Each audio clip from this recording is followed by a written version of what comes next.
Olá, pessoal do canal, amigos e visitantes. Eu sou professor de português, Júlio Belfort. A gente está no canal 1000 inscritas, tá? E na aula de hoje a gente vai trabalhar com produção textual.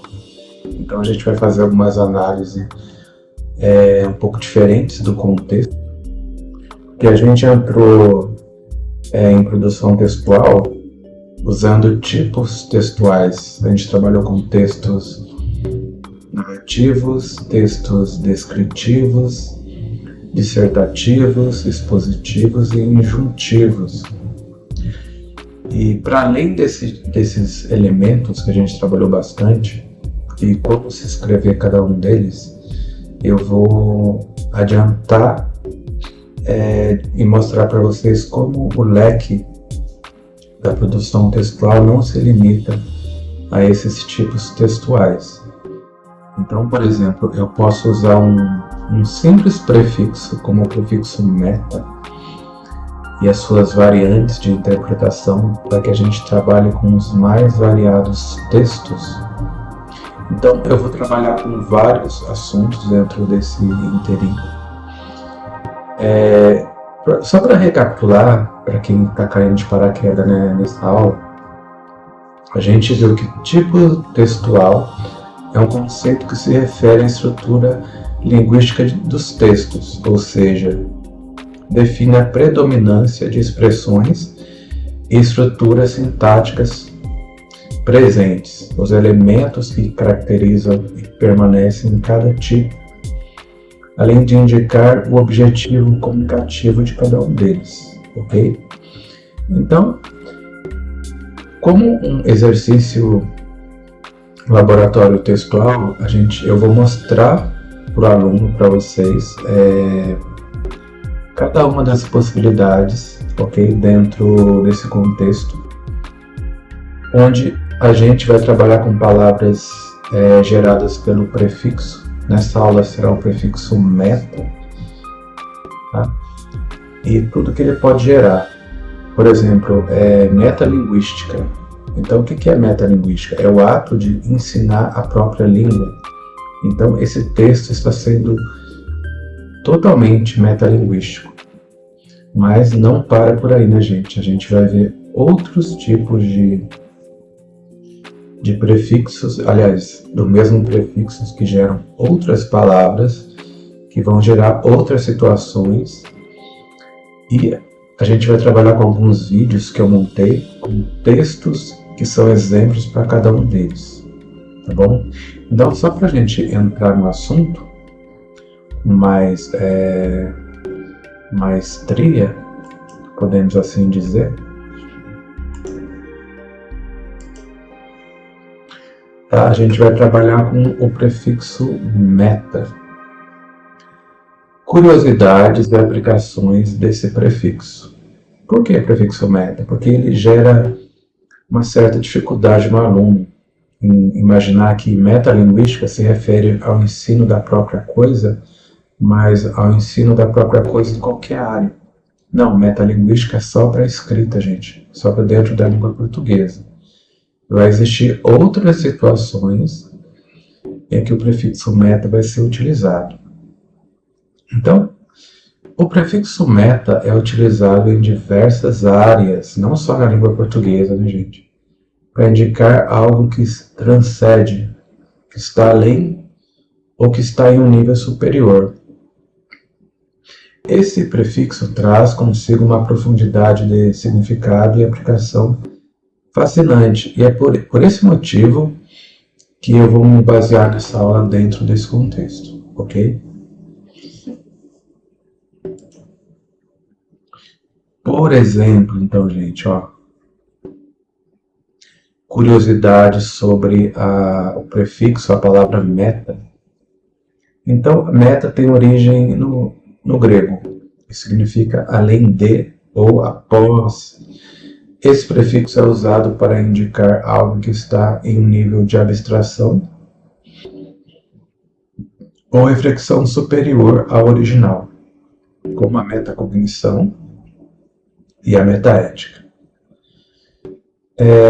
Por esse prefixo em particular produzir os mais variados significados e, por conseguinte, abrir um leque de possibilidades muito grande na produção textual, eu, Júlio Belfort, vou propor nessa aula estudar um repertório das principais palavras geradas por esse prefixo e, após trazer um exemplo de cada um deles, sugerir que você, aluno, possa escrever seu próprio material textual, procurando não sair dentro do que se propõe, por exemplo, metacognição, metaética, metadados, metacomunicação, metafísica, metamorfose, metaanálise, como alguns exemplos.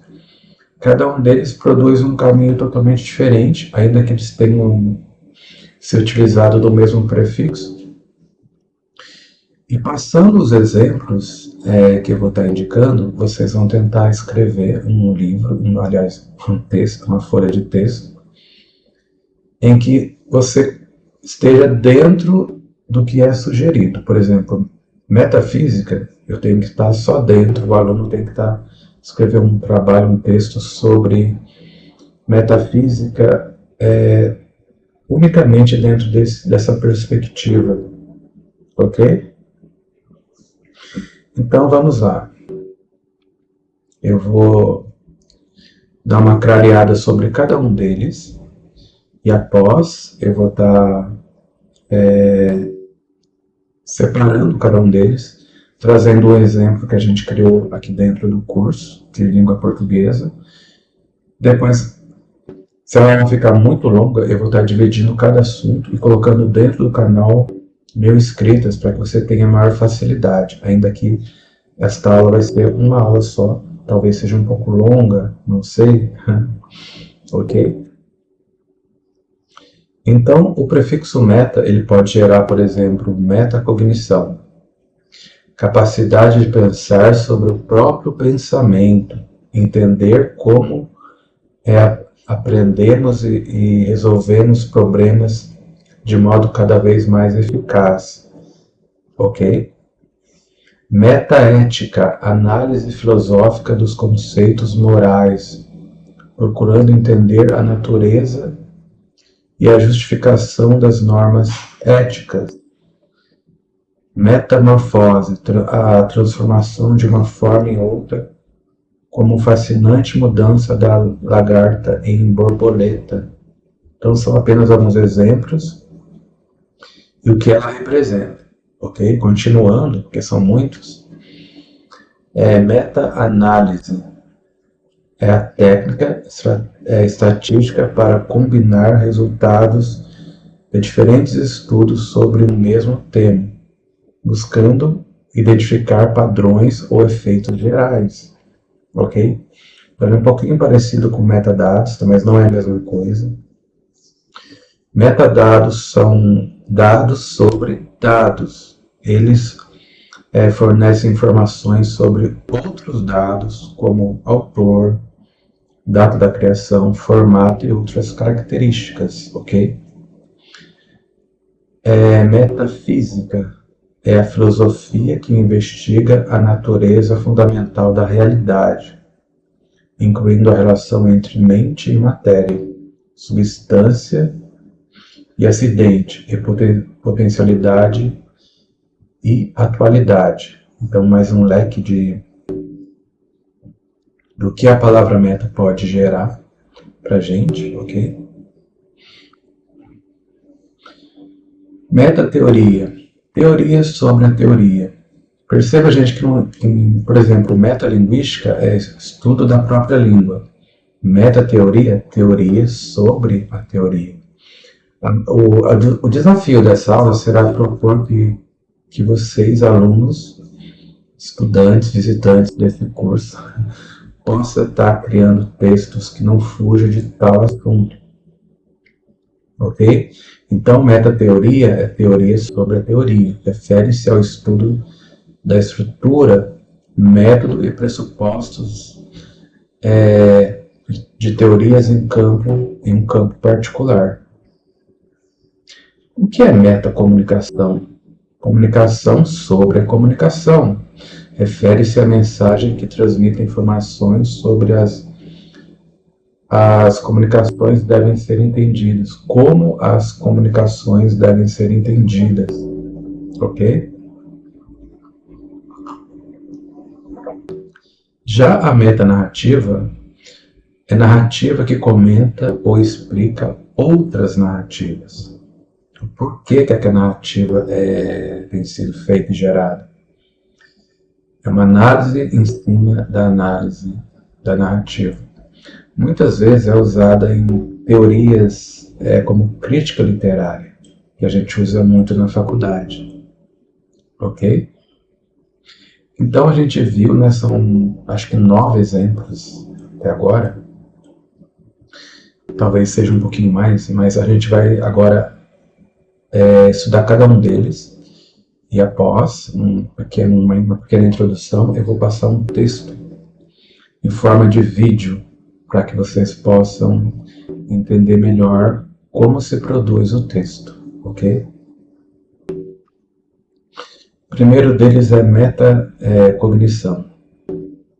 Quais são as características? Pensar sobre o próprio pensamento. Então, ele vai ter um momento de autoconhecimento, tá? Entender como a mente funciona e as estratégias que usamos para aprender a resolver os problemas do cotidiano. O planejamento, definir metas, criar planos e selecionar as melhores abordagens para atingir nossos objetivos. E o monitoramento, acompanhar o próprio progresso durante uma tarefa e fazer os ajustes necessários. Avaliação, refletir sobre a eficácia das estratégias utilizadas e identificar áreas de melhoria, tá bom? Agora vamos ao exemplo da metacognição em vídeo. Reflexões de estudo de Mariana. Texto metacognitivo. Hoje, ao estudar para a prova de matemática, decidi tentar uma nova abordagem. Percebi que, nas últimas semanas, meu desempenho não estava melhorando apesar do tempo que eu dedicava ao estudo. Comecei a me perguntar por que isso estava acontecendo. Foi então que me deparei com o conceito de metacognição, que é basicamente pensar sobre o próprio pensamento. Primeiro, fiz uma pausa para refletir sobre como eu estava estudando. Notei que muitas vezes eu passava por cima dos conceitos básicos rapidamente, assumindo que já os conhecia bem, e focava mais nos problemas complexos. Essa abordagem me deixava frustrada quando eu não conseguia resolver esses problemas difíceis, mas nunca parei para analisar se realmente compreendia os fundamentos. Decidi mudar minha estratégia. Antes de começar a resolver os problemas, perguntei a mim mesma se realmente entendia os conceitos subjacentes. Fiz um breve teste mental sobre as fórmulas e teoremas básicos, explicando-os em voz alta para mim mesma. Percebi que havia algumas lacunas no meu entendimento que nunca tinha notado antes. Com isso em mente, voltei aos meus livros e vídeos de aula, focando nas áreas onde identifiquei essas lacunas. Esse processo de reflexão e ajuste contínuo do meu método de estudo fez uma diferença enorme.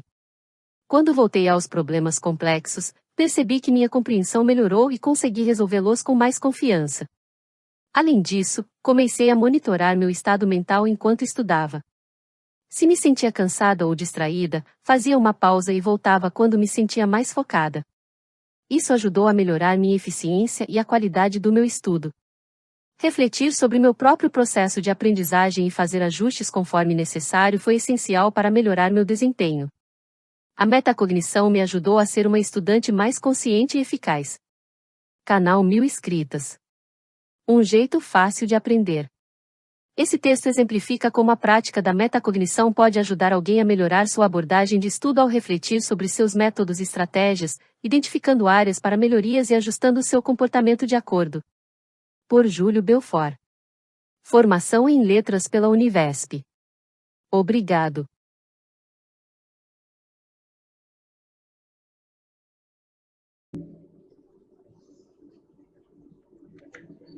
Próximo tema vai ser a metafísica, tá bom?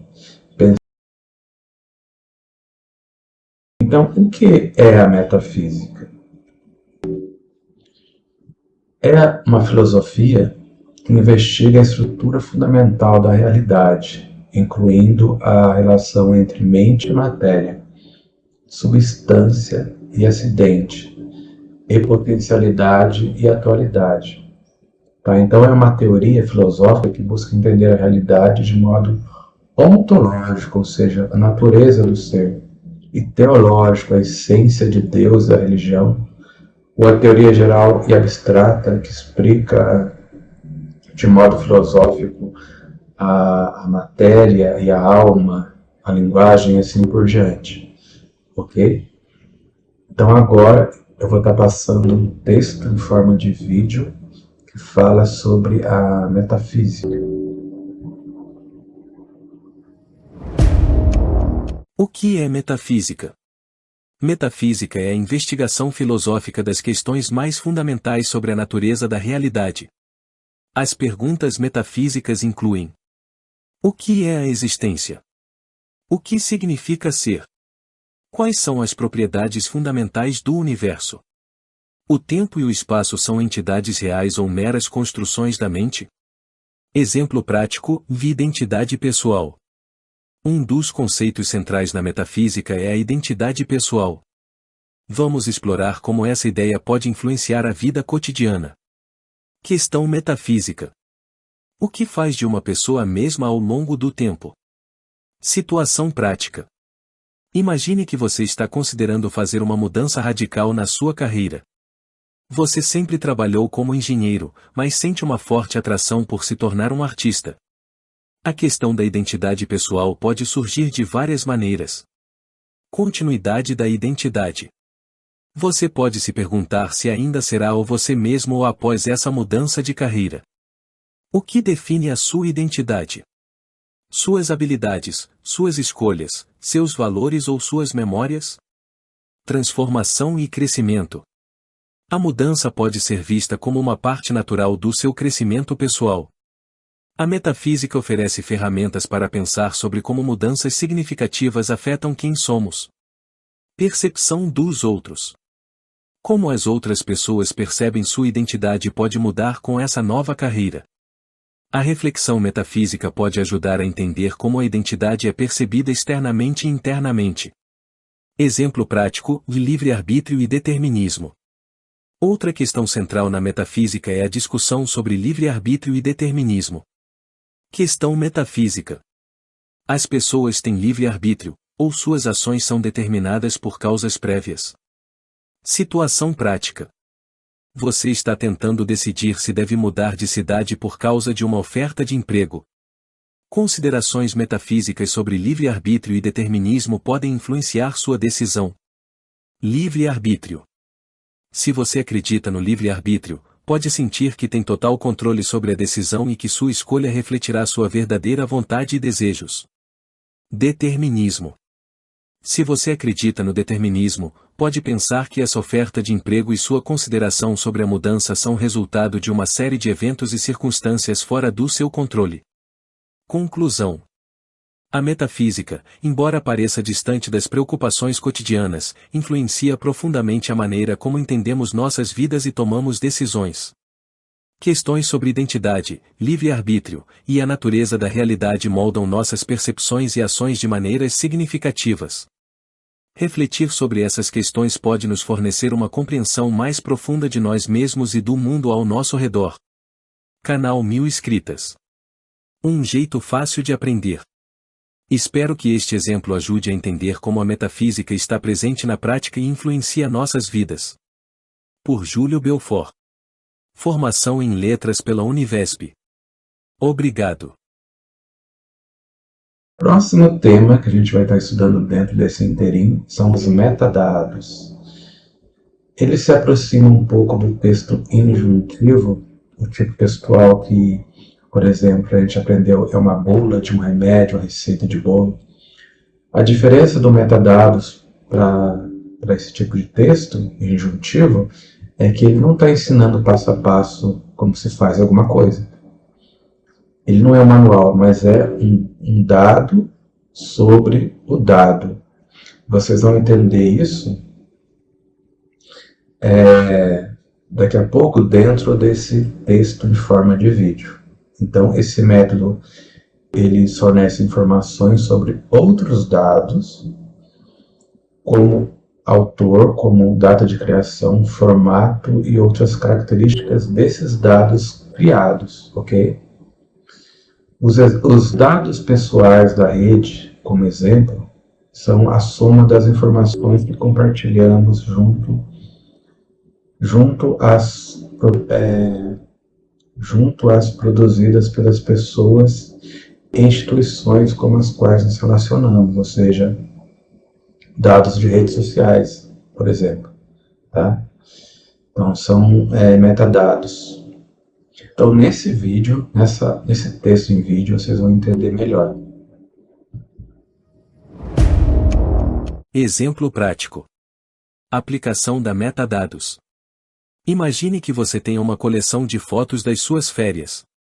Cada foto que você tirou com seu smartphone possui uma série de metadados embutidos. Vamos examinar como esses metadados podem ser usados. Data e hora. Cada foto tem a data e hora exata em que foi tirada. Metadado, 15 de junho de 2024, 14 horas e 32 minutos. Localização. Se o GPS do seu telefone estava ativado, as coordenadas de latitude e longitude são salvas. Metadado, latitude, -23.550520, longitude, -46.633308. Configurações da câmera. Informações como a abertura, a velocidade do obturador e o ISO. Metadado, abertura, VF em 2.0, velocidade do obturador, 1200S, ISO, 100. Informações do dispositivo. Detalhes sobre o dispositivo que tirou a foto, como o modelo da câmera ou smartphone. Metadado, dispositivo, iPhone 14 Pro. Utilização dos metadados. Esses metadados permitem várias funcionalidades úteis. Organização automática. Aplicativos de fotos podem automaticamente organizar suas fotos em álbuns baseados na data e localização. Exemplo, um álbum chamado Férias 2024 ou com todas as fotos tiradas em junho de 2024 na cidade de São Paulo. Busca facilitada. Você pode procurar fotos específicas usando palavras-chave. Exemplo, pesquisar por O Campos do Jordão ou para encontrar todas as fotos tiradas nessa localização. Compartilhamento detalhado. Ao compartilhar uma foto, você pode optar por incluir ou excluir certos metadados. Exemplo, compartilhar uma foto sem as informações de localização para proteger a sua privacidade. Conclusão. Metadados desempenham um papel crucial na organização e gestão de fotos digitais. Eles permitem que aplicativos e dispositivos ofereçam funcionalidades avançadas de organização, busca e compartilhamento, tornando mais fácil para os usuários gerenciarem suas coleções de imagens. Por Júlio Belfort. Canal 1000 inscritas. Um jeito fácil de aprender. Espero que este exemplo ajude a entender como os metadados são usados na prática para organizar e gerenciar fotos digitais. O próximo assunto vai ser a meta-análise, ou seja, a análise das análises. E a partir do vídeo a gente vai entender que o método que se utiliza da meta-análise procura combinar os resultados de diferentes estudos sobre o mesmo tema, ou seja, é uma análise da análise, buscando identificar padrões, repetições e assim por diante. É o estudo de algo ou de algum evento. Exemplo de análise, de meta-análise. É um ensaio clínico sobre determinada eficácia de um medicamento. Tá? Então, esse aqui pode ser um exemplo, além do vídeo que a gente vai assistir agora. Reunião de pesquisa sobre meta-análise. Texto sobre meta-análise aplicada. O Dr. Paulo e sua equipe de pesquisadores estavam reunidos para discutir a realização de uma meta-análise sobre os efeitos da terapia cognitivo-comportamental, TCC, no tratamento da depressão. Dr. Paulo, pessoal, nossa meta-análise vai sintetizar os resultados de vários estudos sobre a eficácia da TCC na depressão. Isso nos dará uma visão mais clara sobre seu impacto. Alguém pode explicar brevemente o que é uma meta-análise? Carla, claro, Dr. Paulo. Meta-análise é uma técnica estatística que combina os resultados de múltiplos estudos independentes sobre um tema específico. Isso aumenta o poder estatístico e a precisão das estimativas de efeito. Dr. Paulo, exato, Carla. E por que é importante realizar uma meta-análise neste contexto? Marcos, porque existem muitos estudos individuais com resultados variados. Ao combinar esses estudos, podemos obter uma estimativa mais robusta e confiável da eficácia da TCC para a depressão. Dr. Paulo, perfeito, Marcos. Vamos começar identificando todos os estudos relevantes. Quais critérios devemos usar para selecionar os estudos? Ana, devemos incluir estudos que usem TCC como intervenção principal para a depressão, que tenham grupos de controle, e que apresentem dados suficientes para calcularmos os tamanhos de efeito. Dr. Paulo, correto. E como vamos lidar com a qualidade metodológica dos estudos incluídos? Ricardo, podemos usar uma escala de avaliação de qualidade, como a escala de Jader, para avaliar o rigor metodológico de cada estudo. Estudos de baixa qualidade podem ser incluídos, mas com uma análise de sensibilidade para ver como eles afetam os resultados gerais. Dr. Paulo, ótima abordagem, Ricardo. Agora, uma vez que tivermos os estudos selecionados e avaliados, como procederemos com a análise? Carla, vamos calcular os tamanhos de efeito individuais e depois combiná-los usando um modelo de efeitos fixos ou aleatórios, dependendo da heterogeneidade entre os estudos. Também faremos análises de subgrupos e meta-regressão para explorar fontes de variação nos resultados. Dr. Paulo, excelente. E como vamos interpretar os resultados da nossa meta-análise? Marcos, além de relatar os tamanhos de efeito combinados, devemos discutir a heterogeneidade, a presença de viés de publicação e a qualidade dos estudos. Também é importante comparar nossos achados com a literatura existente e discutir suas implicações clínicas. Dr. Paulo, isso mesmo, Marcos. Uma meta-análise bem conduzida pode fornecer evidências mais conclusivas sobre a eficácia da TCC na depressão, informando tanto a prática clínica quanto futuras pesquisas. Vamos começar a coleta de dados e nos reunir novamente para discutir nossos progressos. Canal 1000 inscritas. Um jeito fácil de aprender. Neste texto, o Dr. Paulo e sua equipe discutem a realização de uma meta-análise, explicando o processo de seleção de estudos, avaliação de qualidade, combinação de resultados e interpretação dos achados. Essa prática permite sintetizar evidências de vários estudos para obter uma visão mais abrangente e precisa sobre um tema específico. Por Júlio Belfort. O próximo estudo vai ser as metas narrativas. Tá? Metanarrativa é narrativa que comenta ou explica outras narrativas. Tá vendo que o prefixo meta ele gera um leque muito grande de opções? Parece até que a gente está trabalhando com novos gêneros textuais, aliás, novos tipos textuais. Ok? Então, a metanarrativa é a narrativa que comenta ou explica outras narrativas, tendências, teorias, opiniões que estão acontecendo no momento político, filosófico ou real do país, ou da nossa vida. Como se aplica a metanarrativa?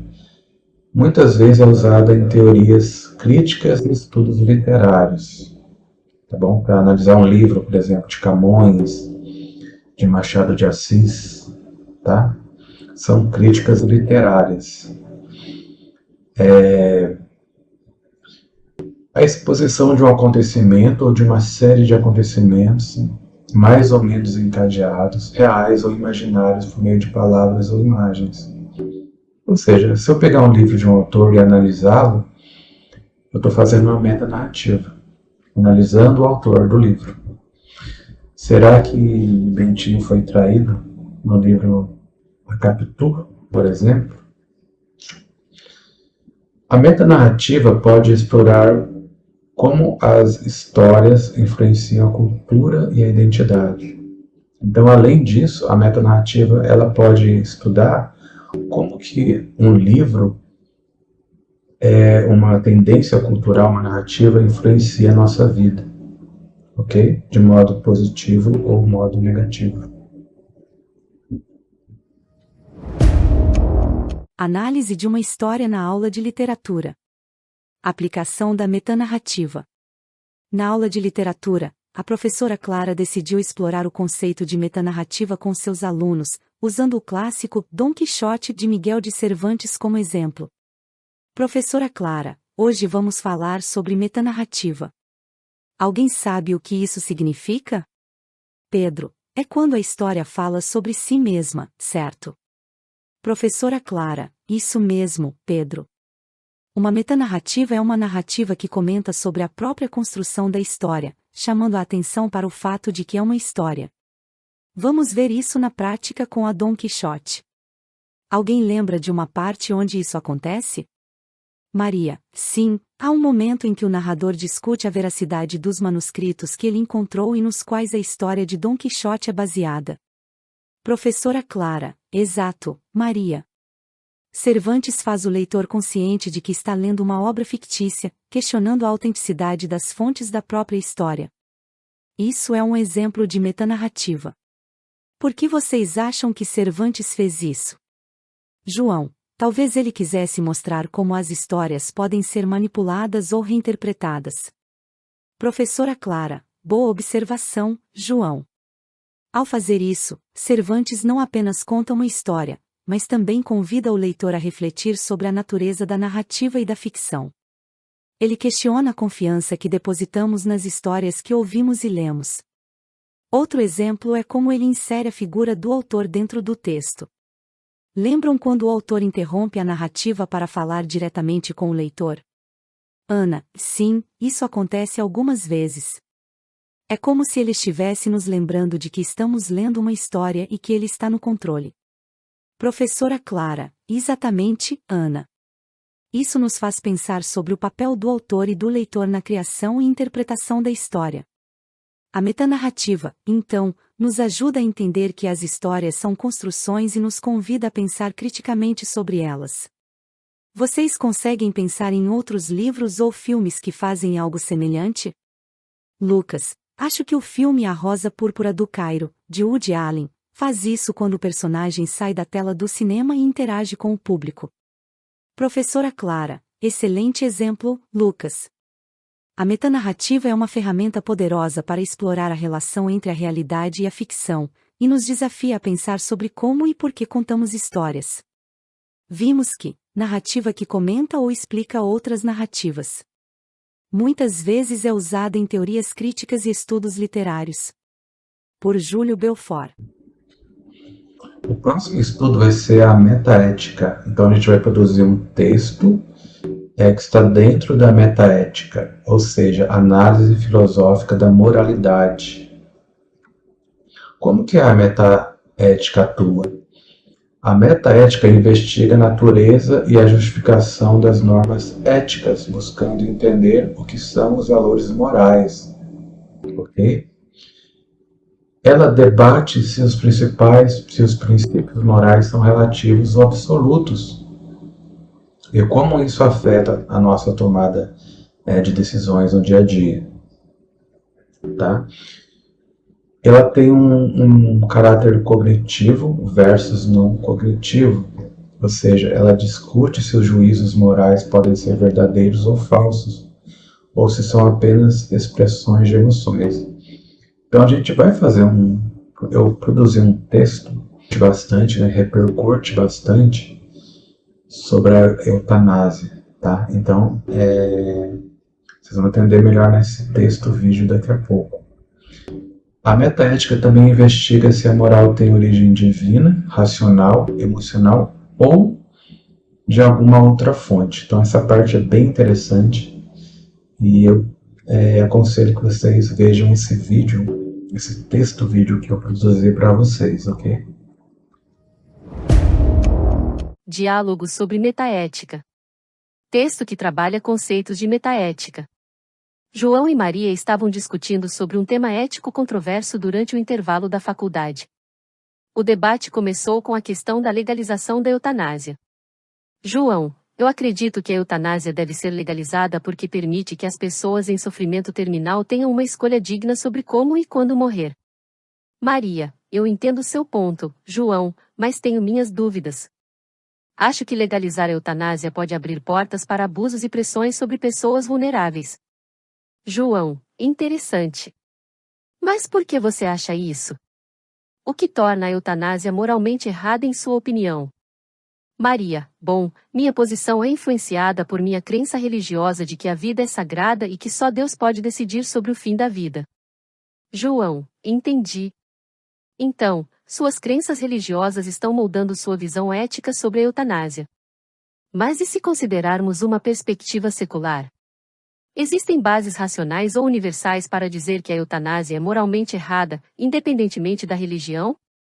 Maria: acho que isso nos leva a uma discussão mais profunda sobre o que fundamenta nossas noções de certo e errado. Podemos confiar apenas na razão humana ou precisamos de algo transcendente para definir a moralidade? João: exato, e é aí que entra a metaética. Precisamos entender os fundamentos de nossas crenças éticas. Será que estamos baseando nossas opiniões em emoções, tradições culturais, lógica ou algo mais? Maria: então, a metaética nos ajuda a questionar de onde vêm nossas ideias sobre o que é moral ou imoral, e se essas ideias são subjetivas ou objetivas. João: sim, exatamente. E ao explorar isso, podemos ter uma compreensão mais clara do porquê discordamos e se existe uma maneira de encontrar um terreno comum. Maria: interessante. Acho que precisamos explorar mais sobre a metaética para entender melhor nossas próprias posições e as dos outros. Talvez isso nos ajude a ter discussões mais produtivas e empáticas. Canal 1000 inscritas. Um jeito fácil de aprender. Neste texto, João e Maria envolvem-se em uma discussão que vai além das questões éticas de primeira ordem, como a legalização da eutanásia, e exploram questões de segunda ordem sobre a natureza e os fundamentos das próprias crenças morais. Esse tipo de reflexão é o cerne da metaética, que analisa os pressupostos e as bases das teorias éticas. Por Júlio Belfort. O próximo estudo vai ser a metacomunicação. Então é a comunicação que se faz em cima da comunicação, de outra comunicação. Ok? Qual a natureza da comunicação? Refere-se à mensagem que transmite informações sobre as comunicações devem ser feitas e devem ser entendidas, ok? Base da comunicação, a informação transmitida e o seu conteúdo. Então a gente vai analisar, estudar a melhor maneira de se comunicar, por exemplo. Ação de transmitir uma mensagem e eventualmente receber outra mensagem como resposta. Então, se eu lancei X, eu espero receber um Y que eu já deduzi. Mas se por acaso eu emiti X e recebi K, daí eu tenho que estudar por que eu recebi esse tipo de mensagem, ok? Dentro desse vídeo, desse texto aula, vocês vão entender melhor no que se refere à metacomunicação. Diálogo sobre comunicação em um relacionamento. Texto que envolve as práticas metacomunicativas no diálogo. Carlos e Ana estavam enfrentando dificuldades em seu relacionamento. Para tentar resolver seus conflitos, decidiram procurar ajuda de um terapeuta de casais. Durante uma sessão, a terapeuta, doutora Marta, sugeriu que praticassem a metacomunicação para entender melhor a dinâmica de suas conversas. Doutora Marta: Carlos e Ana, hoje quero que pratiquemos a metacomunicação. Isso significa que vamos falar sobre como vocês se comunicam. Vamos tentar identificar padrões e sentimentos que surgem durante suas conversas. Carlos: tudo bem, por onde começamos? Doutora Marta, Carlos, pode começar descrevendo como você se sente quando vocês discutem? Carlos, eu me sinto frustrado porque parece que nunca consigo expressar o que realmente penso. Ana sempre interpreta mal minhas palavras. Ana, mas você sempre fala de um jeito que me deixa na defensiva. Eu sinto que você está me atacando. Doutora Marta, vamos parar um momento. Carlos, você percebe como começou a conversa? E Ana, você percebeu como respondeu? Isso é metacomunicação, observar e comentar o próprio processo de comunicação. Carlos, como você poderia expressar seus sentimentos sem que Ana se sinta atacada? Carlos, talvez eu possa tentar ser mais claro sobre meus sentimentos em vez de acusar. Eu poderia dizer algo como: eu me sinto frustrado quando sinto que minhas palavras são mal interpretadas a ponto. Doutora Marta, ótimo, Carlos. E Ana, como você poderia responder para mostrar que entende o que ele está tentando dizer? Ana, eu poderia dizer algo como: eu entendo que você está frustrado e não quero interpretar mal suas palavras. Vamos tentar entender melhor um ao outro a ponto. Doutora Marta, perfeito. Isso é metacomunicação em ação. Vocês estão falando sobre como falam um com o outro, o que ajuda a esclarecer intenções e reduzir mal-entendidos. Continuem praticando isso em suas conversas diárias. Canal 1000 inscritas. Um jeito fácil de aprender. Neste texto, Carlos e Ana, com a ajuda da doutora Marta, utilizam a metacomunicação para discutir e melhorar a forma como se comunicam. Ao falar sobre seus padrões de comunicação e sentimentos, eles podem identificar problemas e trabalhar juntos para melhorar sua interação. Por Júlio Belfort. Nossa próxima teoria, metateoria, aliás, nosso próximo estudo, que trata sobre a metateoria, vai ser a teoria sobre a teoria. Então, dentro desse texto produzido em vídeo, você vai entender como que se refere o estudo das estruturas, métodos e pressupostos de teorias em campo particular. Conhecimento especulativo, metódicos e organizado de caráter hipotético ou sintético. Qual a natureza da teoria? Conjunto de regras ou leis, mais ou menos sistematizadas, aplicadas a uma área específica. Ou seja, a gente sabe que teoria é isso, conjunto de regras ou leis, mais ou menos sistematizadas, aplicadas a uma área específica. Mas eu quero bolar uma teoria que explica o porquê dessa teoria. Isso é metateoria, que vocês vão ver a partir da análise desse texto em vídeo. Tá? Então, a metateoria pode ser usada para avaliar e comparar diferentes teorias científicas. Tá bom? É muito importante, muito interessante, metateoria dentro desse estudo em aula e vídeo. Discussão sobre teorias científicas. A aplicação da metateoria. Durante uma aula de filosofia da ciência, o professor Silva decidiu discutir com seus alunos a importância das metateorias na ciência. Ele começou a aula com uma provocação. Professor Silva, pessoal, hoje quero que pensemos sobre como avaliamos nossas teorias científicas. Alguém pode me dizer o que é uma metateoria? Ana, acho que é uma teoria sobre outras teorias, certo? Professor Silva, exatamente, Ana. Uma metateoria nos ajuda a entender e avaliar teorias em um nível mais alto. Agora, vamos aplicar isso na prática. Pensem nas teorias da física clássica e da física quântica. Como podemos usar uma metateoria para comparar essas duas? João, podemos usar critérios como a capacidade de fazer previsões precisas, a coerência interna, e a capacidade de explicar fenômenos conhecidos. Professor Silva, ótimo ponto, João. Esses são critérios metateóricos que nos ajudam a julgar a qualidade das teorias científicas. Mas vamos aprofundar um pouco mais. Por exemplo, como a metateoria do realismo científico influencia a nossa avaliação dessas teorias? Maria, se seguirmos o realismo científico, acreditamos que nossas teorias devem aproximar-se da verdade sobre o mundo. Então, avaliaríamos a física clássica e a física quântica com base em quão bem elas representam a realidade subjacente. Professor Silva, excelente, Maria. Agora, considerem o instrumentalismo, que é outra metateoria. Como isso mudaria a nossa avaliação? Pedro, o instrumentalismo diz que o valor de uma teoria está em sua utilidade para fazer previsões e resolver problemas práticos, e não necessariamente em sua verdade literal sobre o mundo.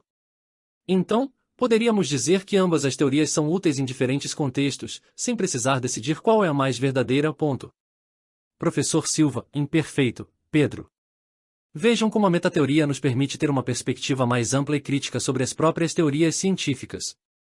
Isso nos ajuda a entender não apenas como as teorias funcionam, mas também por que as aceitamos ou rejeitamos. É um nível de reflexão que é essencial para avançarmos no conhecimento científico. Canal 1000 inscritas. Um jeito fácil de aprender. Neste texto, o professor e os alunos envolvem-se em uma discussão sobre como as metateorias, teorias sobre teorias, podem ser usadas para avaliar e comparar diferentes teorias científicas. A metateoria ajuda a contextualizar e criticar as bases das teorias, proporcionando uma compreensão mais profunda e fundamentada.